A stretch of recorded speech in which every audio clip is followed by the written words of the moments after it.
поставили судить на финал эту, какая-то она, по-моему, первый раз на соревнованиях. Тетя. Но она поставила на синего. Да она сама не знает, что делать. Да, вот Ване дали предупреждение. Ване дали предупреждение, сейчас этому дадут предупреждение, не дадут ему Шида. Видишь, она пошла с ним консультацию проводить ему. Да смотри, полосочка. Сейчас уберут полосочку, вот смотри, сейчас она поговорит. Видишь, смотри, уберут.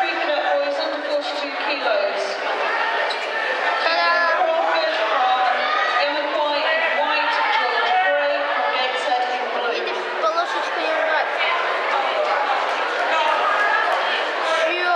Ай-яй-яй-яй. Блин, он... Подожди. Ой. Блин, Матвей. Все.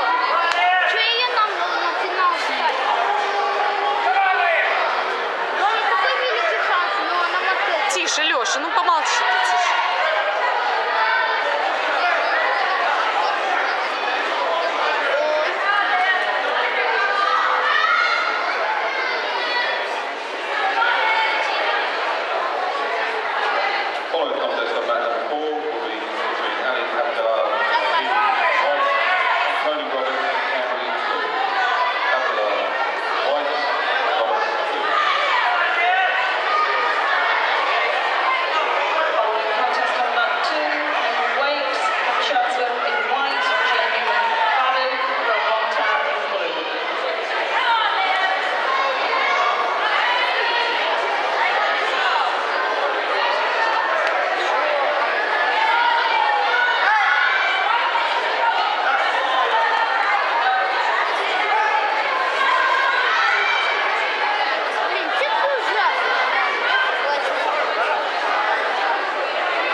Шида ему что ли дали? Ване, нет?